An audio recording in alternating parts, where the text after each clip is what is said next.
You're watching the KOAM Morning News on Fox 14. Coming up, the Joplin Police asked the public for information concerning a shooting. Cold front hanging up to the northwest. Look at those temperatures slowly but surely dropping into the 60s by the time we get to the weekend. We'll break it all down from the Skywatch Weather Center. And we meet a school resource officer who not only protects his students, he also has to defend his dance moves. All that and more coming up. The 4 states' most watched news starts now. Thanks for joining us for the KOAM Morning News on Fox 14. I'm Tanya Bach. A Joplin man will receive federal time for conspiracy to distribute methamphetamine. This past November, Jalen Russell pled guilty to 1 count of participating in conspiracy to distribute meth in Newton County. Multiple law enforcement agencies had been investigating him since 2019. Officials pulled him over on I-44 and then arrested him when they found out about 2 pounds of meth in his truck. Russell is sentenced to just over 24 years in federal prison without parole. Joplin police released surveillance images of the suspect's car used in a shooting that happened shortly after 6 Monday. Police say this vehicle, believed to be a black Ford Taurus SHO, was apparently driven by a person involved in a shooting at 5th and Connor in Joplin. Authorities say it has a distinctive exhaust system and wheels. The person has not yet been identified. Police say 46-year-old Kenneth Matthews of Joplin was killed in that shooting. A second victim remains in the hospital in critical condition. If you have any information about the shooting or the vehicle, you were asked to contact police. Missouri lawmakers take aim at giving final approval to designating archery as the official state sport. Archery is one of the oldest sports in the world, and here in the 4 states, some local teams have gone on to win national titles. Those locally who take pride in the sport say it's nice to finally be recognized. I think that them choosing archery as a state sport was a great decision because, one, it's very popular in the state of Missouri now. It's the oldest sport to humankind, but also it helps self-discipline, it helps focus. Legislation is awaiting Governor Parsons' approval. Well, sometimes it takes kids to help other kids, and members of the National Honor Society of McDonald County High School donated $1,100 to the Children's Miracle Network. The students organized a color run last month for Nora Beechner, a child with a rare disease that needs ongoing treatment. Nora is the 5-year-old daughter of the school's counselor. CMN representatives say the money will go a long way to helping kids in the area. After an accident, being able to stop a wound from bleeding could be the difference between life and death. That's exactly what instructors at Freeman Health System are teaching the public. Instructors yesterday taught people how to properly apply pressure to wounds with their hands and how to apply bandages and tourniquets. There's opportunities that you can even save a life in your own home. Whether you realize it or not, somebody could stop, fall, and have bleeding that occurs. Whether they hit something or trip, they could cause bleeding, and you're saving a life even at home before you even know it. And so the tools are very valuable.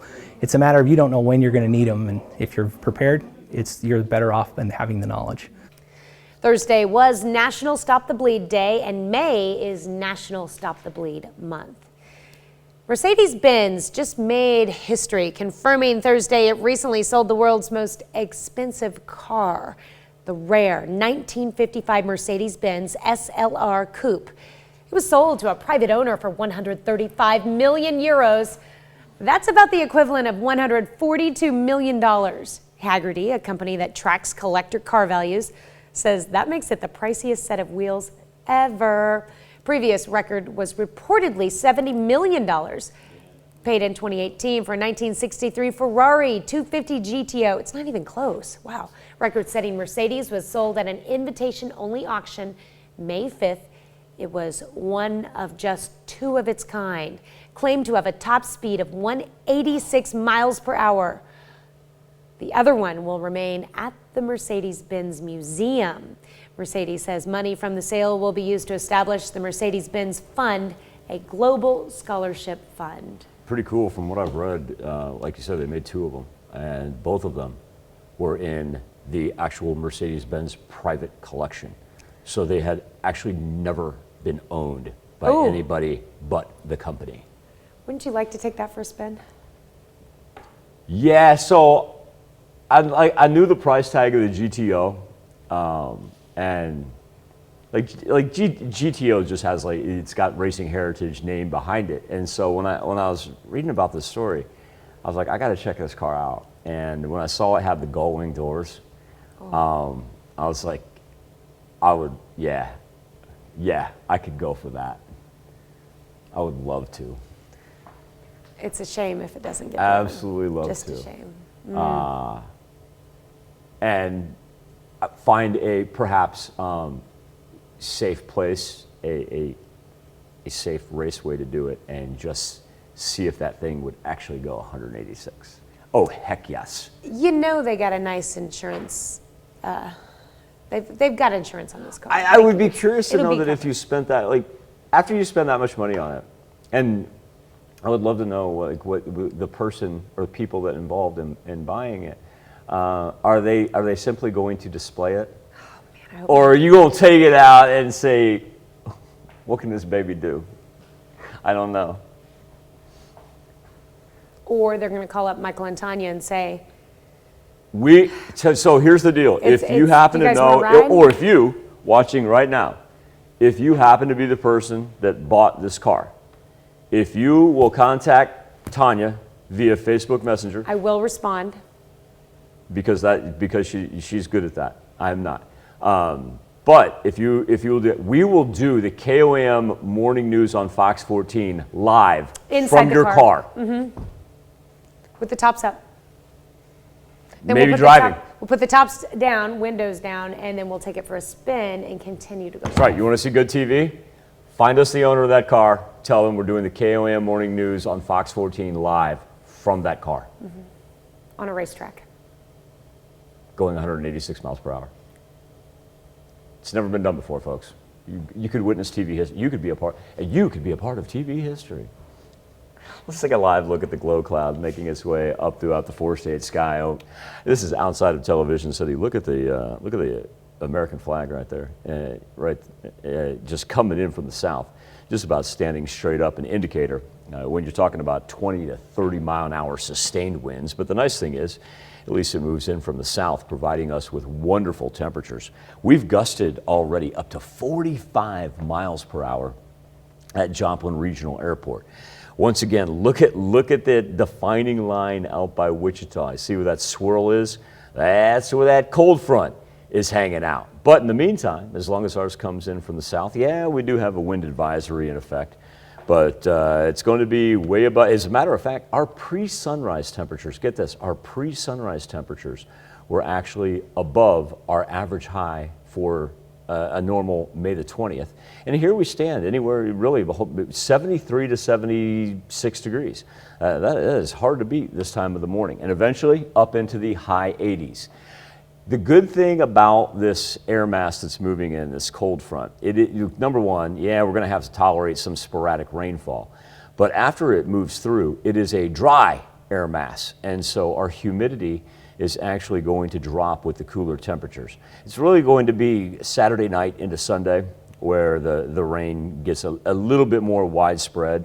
It'll be sporadic and it will not be severe before Friday night into Saturday. But then look at that, Sunday and Monday, not only temperatures in the 60s, overnight lows falling down into the 40s. I feel like I might just attempt to mow tomorrow afternoon. It wouldn't be. If that scattered rain doesn't come through, I might make it happen.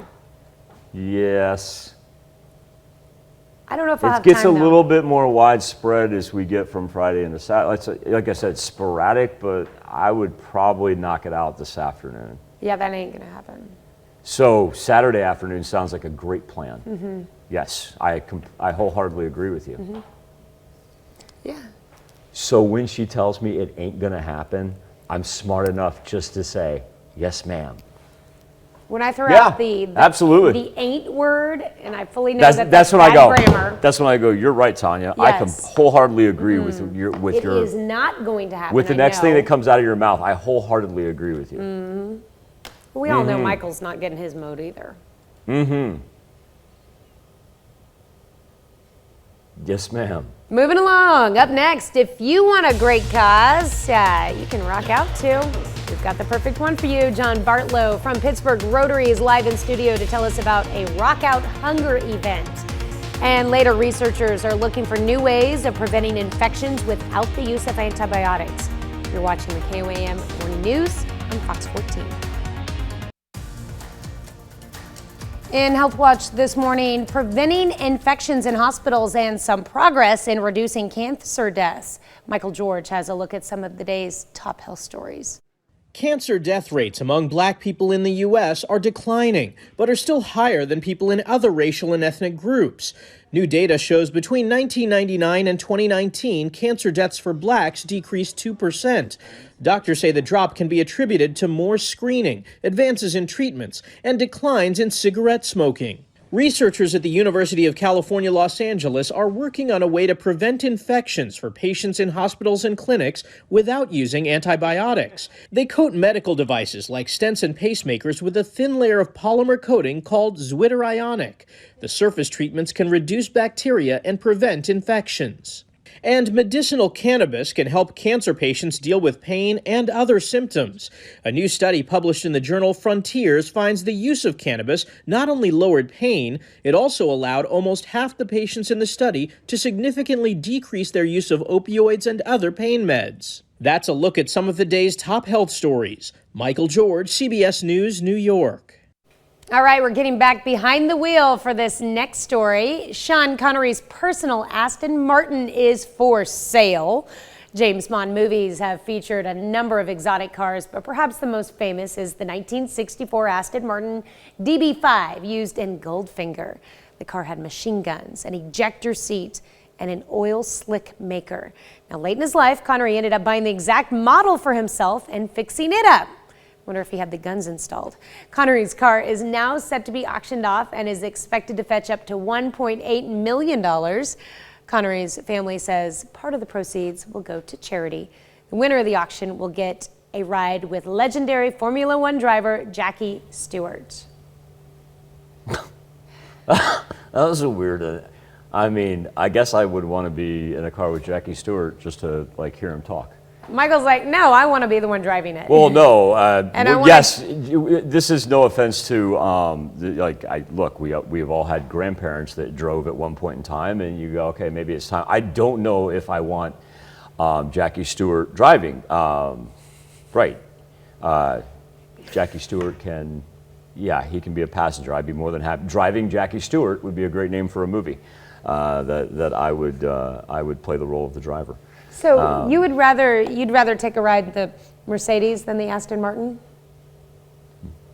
Well, the Aston Martin's different because it's got the Bond tie-in to it. That completely changes my tune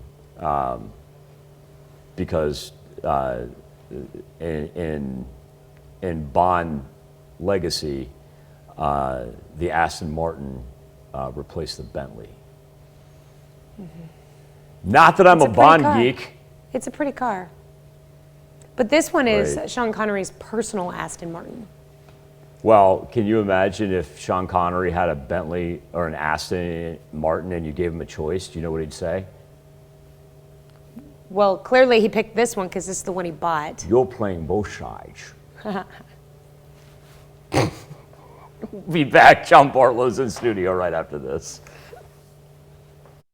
Welcome back to the KOAM Morning News on Fox 14. Special guest in the studio, not only a friend of the show, a personal friend, John Bartlow from Pittsburgh Rotary. Good to see you, buddy. Pittsburgh Noon Rotary. Don't get mad at me, morning Rotary people. Don't get mad at me because John was going to make me say Pittsburgh Noon Rotary. We've got a great event coming up. As a matter of fact, we're going to do this tomorrow, and we're going to do it at the pit.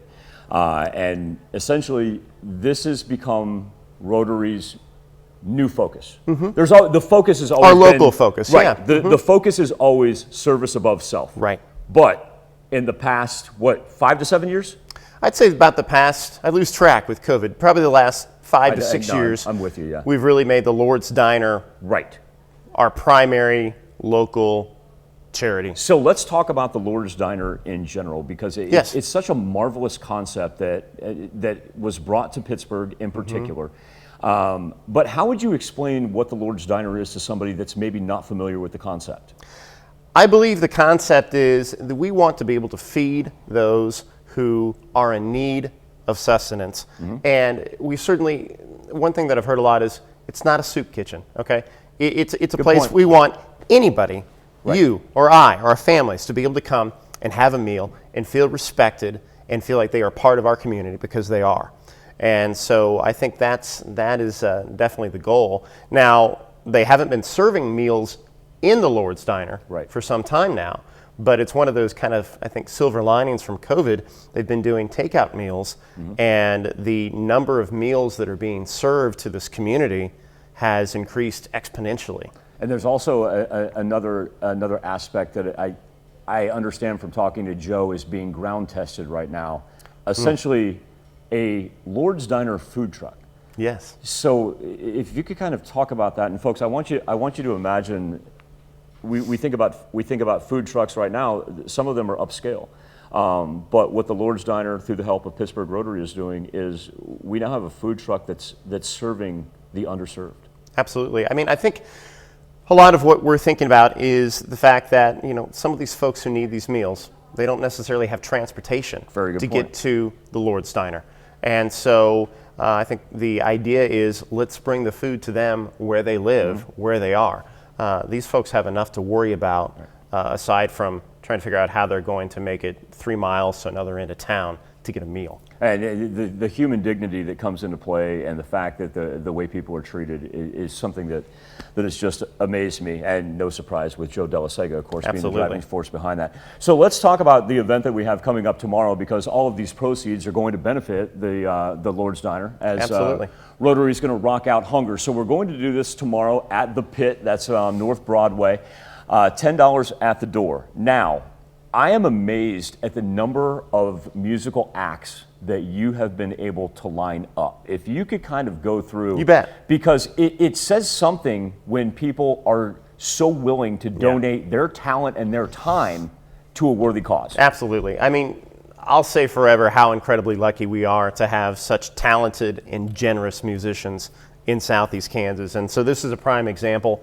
You and I were talking a moment ago, the Wayward Betties. I can't think of two more talented individuals to open things up. That is amazing. And so those incredibly talented ladies are going to open up at 6 o'clock. The J3 band, I've heard a little bit about these guys. They have a sax player or something.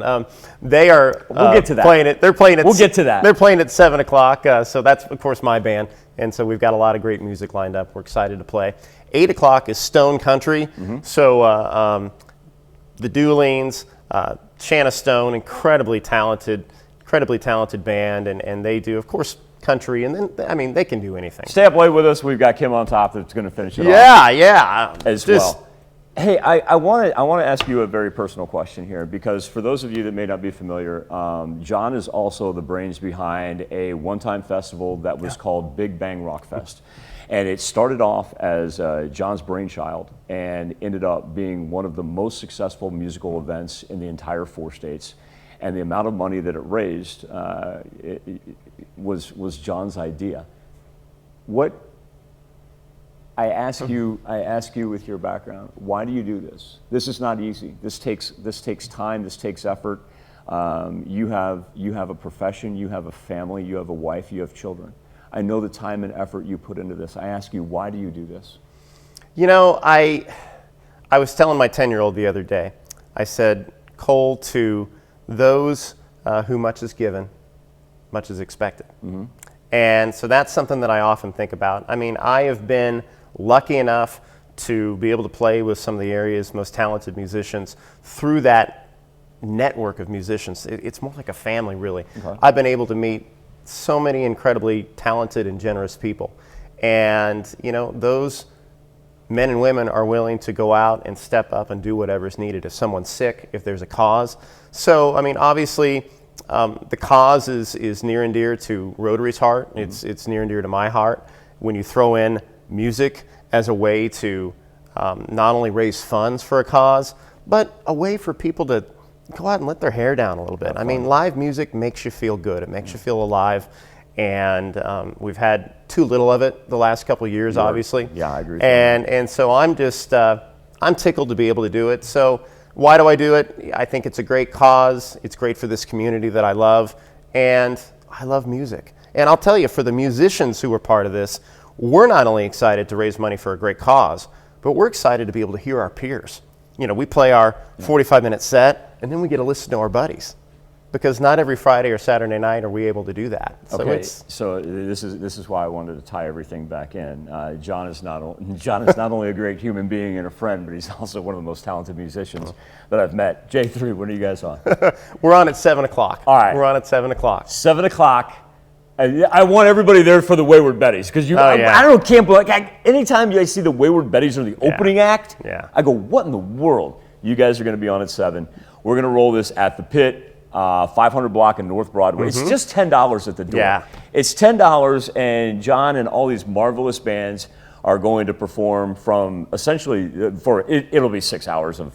It'll be a 6 hours of run. awesome music. It'll be a 6-hour run, and I want everybody to think about this when you show up, is that every dime that you pay when you get in the door, and it's only $10, every dime that you pay when you get in the door is helping feed families. That's the important part. Absolutely. John, I want to thank you so much. We're happy to do it. Thanks, brother. I'll see you tomorrow. See you soon. We'll be back with more KOAM Morning News on Fox 14 right after this. It's time to honor today's four-state hero, Sergeant Grace Lloyd. The native of Columbus, Kansas, served during World War II from 1942 to 1946 in the Hawaii Territory, where she processed film from the war. To Sergeant Grace Lloyd, we thank you, today's four-state hero. School resource officer in suburban Chicago joined students on the dance floor at prom and ended up showing off his moves. Jermont Terry spoke with the officer and found out there was a bigger purpose behind those moves. Here's the story. Nearly 3,000 students walked the halls at Joliet Township High School West. Jameer Price, the school resource officer, is tasked with keeping them safe. When you took this job 2 years ago, walking these hallways, you were really trying to connect with students in a new way? Yeah, I mean, it all kind of came together. And like I said, initially it was just, let me try something different, see how I fit, in a school environment, interacting with some kids. Well, his interaction at the senior prom definitely shows he's liked by the students. For the while the music was on, I just maybe a little shoulder lean here and there, and it just kind of got me. A couple kids pushed me out there, and then it just happened. Take a look at it. That's Officer Price surrounded on the dance floor and showing out. Usually I'm a guy that shows up, says hi and leave, but Dougie came on. I had practiced it a couple days ago, and then it just happened. So wait, let me get this straight. Why were you practicing the Dougie? So I really don't have a good answer for that, but for some reason I had always wanted to do the Dougie, and my body caught the rhythm, and then I just couldn't stop. That's what happened. It just went out there. Just went out there. I don't know. Then the DJ mixed another one of Price's jams. They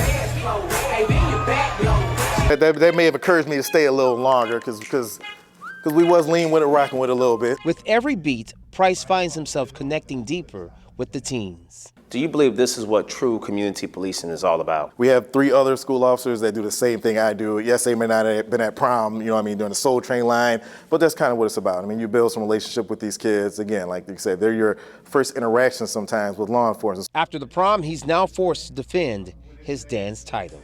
I'm just warming it up when I got out there. Let me repeat that. I don't have a good answer, but for some reason I always wanted to do the Dougie, and my body caught the rhythm and I just couldn't stop. That's the mess. That's awesome. I love this guy. He should be in every school. We'll be right back. The 4 states' most watched news starts now. Welcome back to the KOAM Morning News on Fox 14. It's currently 7:33. Let's take a look at today's top stories. Some local students make a donation to help children. Members of the National Honor Society at McDonald County High School donated $1,100 to the Children's Miracle Network. The students organized a color run last month for Nora Beechner, a child with a rare disease who needs ongoing treatment. Nora is the 5-year-old daughter of the school's counselor. CMN representatives say the money will go a long way to helping kids in the area. On Thursday, Kansas Governor Laura Kelly announced steps to ease the burden on Kansas families affected by the nationwide baby formula shortage. State agencies are working with federal counterparts to expedite relief and cut red tape. Kansas Department of Health and Environment has implemented a series of waivers to make more formula products available to Kansas families using the WIC program. Officials also say the agency is working to better inform the public of possible formula alternatives. Kansas Republican Attorney General debate kicks off on Thursday in Pittsburgh. Candidates in attendance were Chris Kobach, Kelly Warren, and Tony Mativi. The debate was open to the public. Subjects in the debate range from private property rights to guns and immigration. And scientists in Sweden have discovered ghost fossils. Okay, not fossils from actual ghosts. That'd be kind of hard to find, but really, really small ancient organisms. The unexpected discovery could provide insights about how life reacts to climate change in Earth's oceans. Researchers at the Swedish Museum of Natural History were studying fossil pollen through a powerful microscope when they were stunned to make the discovery, viewing impressions left by single-celled plankton or fossilized nanoplankton that lived millions of years ago. Scientists say the ghost fossils are extremely small. Their length is approximately 5/1000th of a millimeter, 15 times narrower than the width of a human hair. A study detailing the findings was published Thursday in the journal Science. How did they find them that small? I don't know. That's really cool, though. No, that's amazing. The fact that when you describe the size of it, I'm like, just think what's in your glass of water. no, you did not just do that to me. Okay. Sorry. 75 degrees right now over 7th and Rangeline in Joplin. You'll look at that wind gust coming in, 43 miles per hour is the last one that we had measured at Joplin Regional Airport. So no surprise that we find ourselves in the midst of a wind advisory for today. Our temperatures right now very, very warm. We're talking about ranging anywhere from about 75 to 77. We'll top out in the mid to high 80s later on today. Get a little sporadic rain, nothing serious overnight, but then gradually the cold front hanging up to the northwest begins to drop in on us, and about a 10-degree incremental difference dropping each and every day all the way down to the 60s for both Sunday and Monday. We'll be back with more KOAM Morning News on Fox 14 right after this. Welcome back. Joining us this morning, we have Abby Almendinger and James Ridenour joining us here to talk about the Battle Carthage, an event coming up that hasn't been actually held in Carthage in over a decade, which is pretty awesome. All right, so tell me, what do we have going on this weekend? The roar of the cannon, musketry, all sorts of marching and yelling, and there'll be demonstrations also. Basically, if you come out tomorrow, you're going to kind of find out what it was like in 1861 out there, pretty much on the actual battlefield. So. All right, and basically this is a giant history lesson for everybody. Yes. When does everything kick off? It kicks off, I think we start at 9 o'clock. 9 o'clock. I'm involved in all the military stuff, so it's, we've got our own little schedule set up. The big event will be at 1 o'clock. That will be the battle, and it will be out in the field, and parking will be coming in. You might want to talk about that. And there'll be demonstrations throughout the morning. There'll be a lot of things going on, and then we also have a dance Saturday night that people can come back to. So. Okay, so.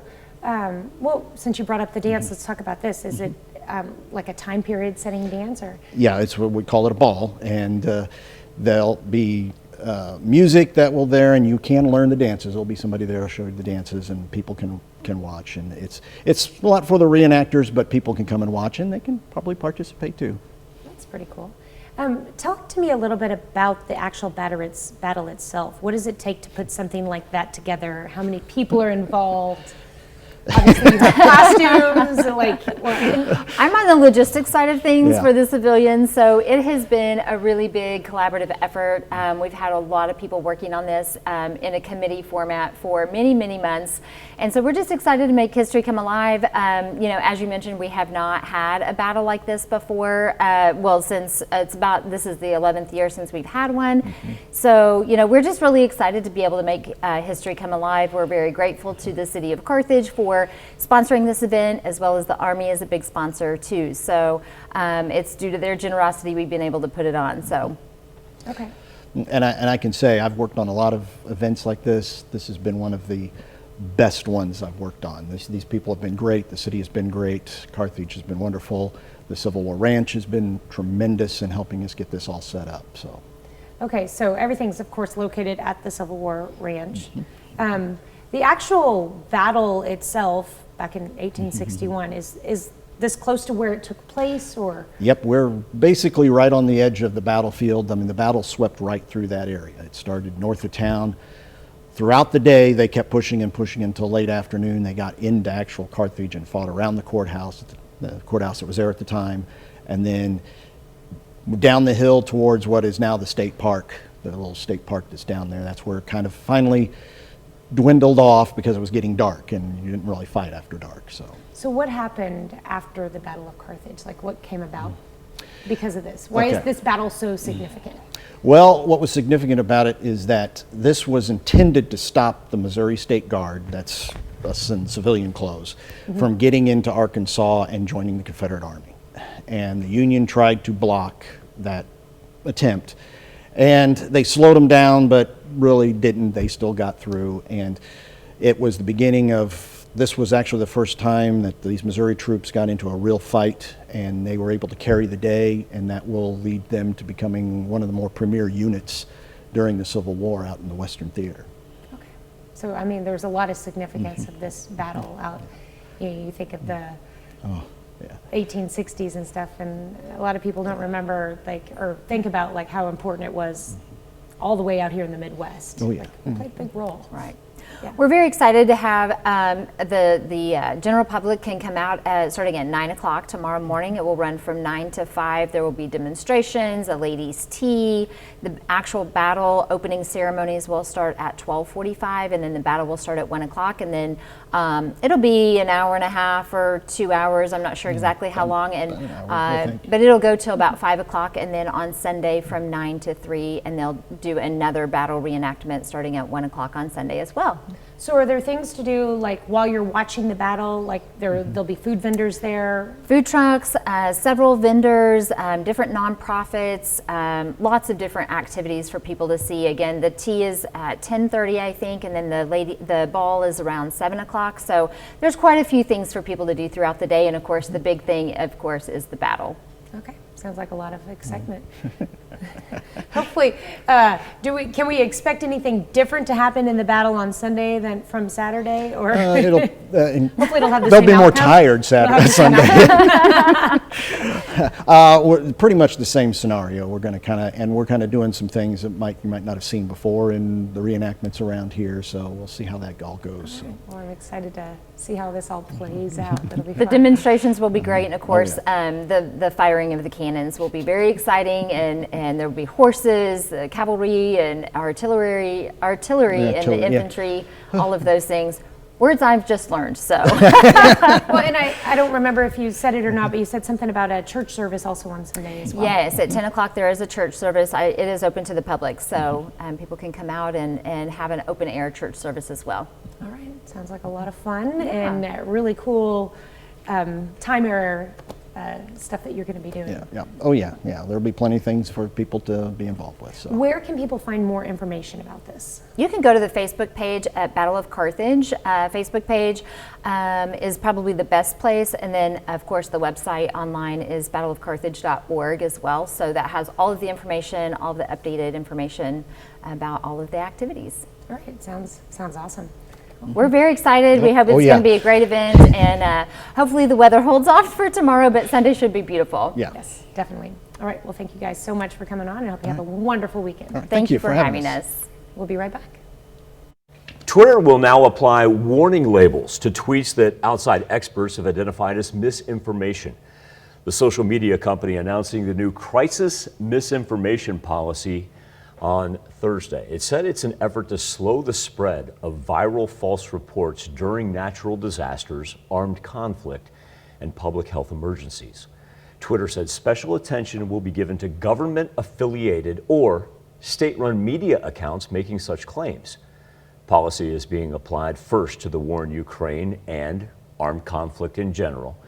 It comes as the war in Ukraine nears its 4th month and as allegations of Russian war crimes and propaganda continue to mount. We'll be right back, but first, here's a look at market prices before the opening bell.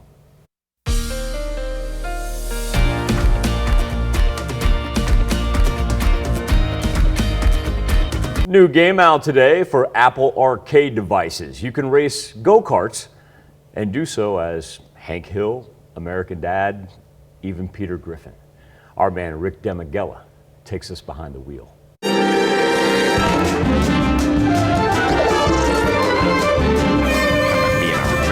Warped Kart Racers pits familiar animated faces against each other. Well, finally a true test of my abilities. Warped Kart Racers is a rowdy and chaotic kart racing game featuring some of the stars, many of the stars of 20th century animations, hit TV shows, American Dad, King of the Hill, Family Guy, and Solar Opposites. Good old Mason 1500. Handles like the day I bought her. We've got these wonderful characters in these deeply iconic, well-known, well-loved settings. They're all 2D shows. We're a 3D video game, so there was a lot of challenge in trying to get those characters to be faithful to who they are in the shows. Oh, well. You're trying to get round a track as quickly as you can, 3 laps round all of the tracks, and then we've layered more elements on top of it. So our goal is to be accessible to anyone, but as you play the game more, you discover more depth. What's going on? You want like a ride to the place? Hi, what's up?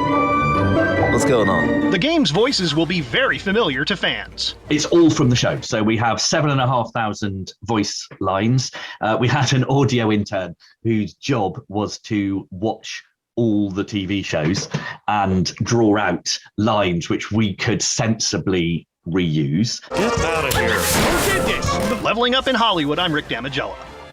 I mean, after all, we talked about the 1955 Mercedes-Benz Coupe. We talked about the 1962 Ferrari GTO. You know, why wouldn't we finish off with go-karts? It's Friday, right? Trevor's nodding his head. Trevor behind the camera, he's nodding his head. He agrees with me. 75 degrees is where we stand right now. Look at that wind gust that we last picked up at Joplin Regional Airport, 43 miles per hour. Gives you an idea with Old Glory, just about sideways right there, and resulting in nice warm temperatures. This would be our average high for this time of year. And when you throw up, you know, in between 75 and 77, the fact that we were sitting there pre-sunrise is quite an anomaly, that's for sure. And you'll notice on the top left-hand portion of your screen where those wind arrows shift, that is that front, that cold front that's going to work through. But I tell you, it is not going to be in a hurry. That is for sure. And in the meantime, we're going to pick up a wind advisory until at least the noon hour. Not going to be surprised if that gets extended one bit into the afternoon. As far as what Future Track has in store, get through the afternoon up into the high 80s, and then when we work into Friday evening, that's when we'll see the development of some spotty, very spotty rain. But you'll also notice too, as everything develops from the southwest, it then drops to the southeast. And what that is an indicator of is that front that's moving in from the northwest. So as it continues to drop in, overnight, we get a little predominant rain south of I-44, and then Saturday, milder temperatures, if you will, seasonable. And then the cold front arrives for Saturday night into Sunday. Look at those overnight lows dropping all the way down to the 40s. We'll be back with more KOAM Morning News on Fox 14 right after this. Welcome back to the KOAM Morning News on Fox 14. Here's what's happening today. The suspected gunman in the mass supermarket shooting in Buffalo that killed 10 black people made a brief court appearance on Thursday. For the first time, he was in the same room as family members of people he's accused of killing. The 18-year-old suspect was returned to a jail cell while the grieving community prepares funeral services. CDC has adopted a scientific panel's recommendation for a third dose of the Pfizer vaccine for children 5 to 11. Only 28% in that age group have gotten their first 2 doses. Oklahoma lawmakers pass a bill that outlaws abortion from the moment of fertilization with few exceptions. The law, which awaits the governor's signature, would be the most restrictive in the nation. It comes ahead of a landmark Supreme Court decision that could overturn Roe v. Wade. Mid to high 80s today, windy as all get out. That's the best way to describe it. It's already blustery as it is. Spotty rain overnight, gradually dipping on the thermometer. Cold front moves in earnest Saturday night into Sunday. Cooler temps Sunday and Monday, overnight lows into the 40s on both those days. Well, there you have it. I misread the rundown. It said star cluster. That was my fault. That's on me. Thank you. Thank you for tolerating me, folks. Yeah, you know I love the 4 states. Thank you for tolerating me and letting me limp through this morning. And thank you so much for letting us put somewhat of some good in your morning. I hope you did have fun today. We will be back with more news and weather when we see you at noon. Have a great morning and an even better day.